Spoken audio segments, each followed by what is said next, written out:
faut le rappeler, Israël se départit de ses obligations internationales et du respect du droit international en général, y compris en matière de droit international humanitaire, puisque la situation que vous avez rappelée relève en partie de crimes de guerre, voire d'une entreprise génocidaire. Je pourrais revenir sur les définitions. Pour l'instant, les crimes de guerre et le génocide, c'est plutôt Israël qui en a été victime. Preuve à la pluie. On ne sait pas ce qui se passe en ce moment avec les otages, mais l'attaque initiale avec les images, je veux dire, tout est parti de là. Mais enfin, je vous laisse quand même poursuivre.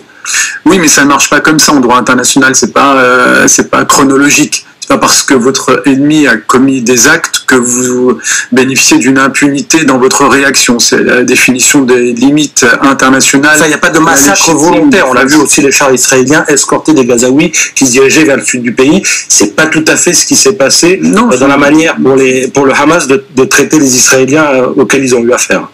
Je rétablis juste vous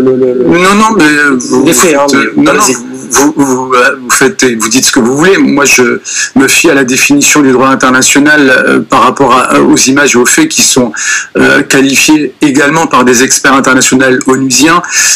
Et ce à quoi on a assisté, notamment à travers les bombardements sur Gaza, relève de crimes de guerre. Vous n'avez pas beaucoup de personnes qui contestent ce fait-là. De la même manière, que du point de vue du droit international, ce qu'a commis le Hamas relève de crimes de guerre, voire d'un crime contre l'humanité. Du terrorisme.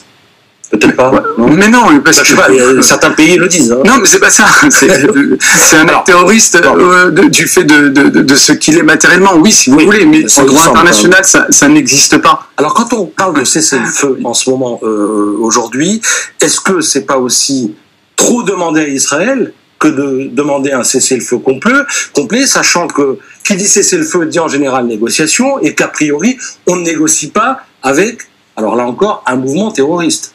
Et que par ailleurs, s'il y a un cessez-le-feu, ça peut permettre aussi au Hamas de se réorganiser, parce que j'imagine qu'ils les attendent, les soldats de Tsahal. Oui, c'est un bon résumé de la position israélienne. Vous avez, alors, écoutez, moi je ne milite pour personne, mais effectivement, c'est un argument que j'ai pu lire dans la presse. Je me tourne vers votre collègue, qui pourra attester que c'est exactement le résumé de la position israélienne. Mais est-ce qu'elle s'entend? Est-ce qu'elle est audible? Du point de vue du droit international, non, elle peut être discutée dans la mesure où, encore une fois, Israël, en tant qu'État souverain, est également ce qu'on appelle un sujet du droit international. Il est soumis à des obligations qu'il ne respecte pas, de fait, y compris en matière humanitaire. C'est ce qui met les États-Unis et la France dans une situation délicate, en particulier les États-Unis, puisque leur credo historique, c'est le soutien inconditionnel. Mais à partir du moment où vous avez posé comme position diplomatique un soutien inconditionnel, vous n'êtes pas en position, dans un second temps, de pouvoir véritablement négocier une inflexion de la position israélienne. Donc, ça donne ce moment de faiblesse diplomatique américaine, y compris du côté de la France, où on a vu quand même une position qui a évolué, parce qu'on a bien vu qu'on n'avait pas de marge, notamment, pas d'appréciation, mais de négociation avec le partenaire israélien. Et c'est un bon réflexe que de se tourner vers l'ONU, qui, a priori, formellement, est quand même l'institution internationale la mieux placée, la plus légitime, pour trouver une solution diplomatique, pacifique à ce conflit. Le problème, c'est qu'encore une fois, l'ONU a fait la démonstration de son impuissance dans ce conflit.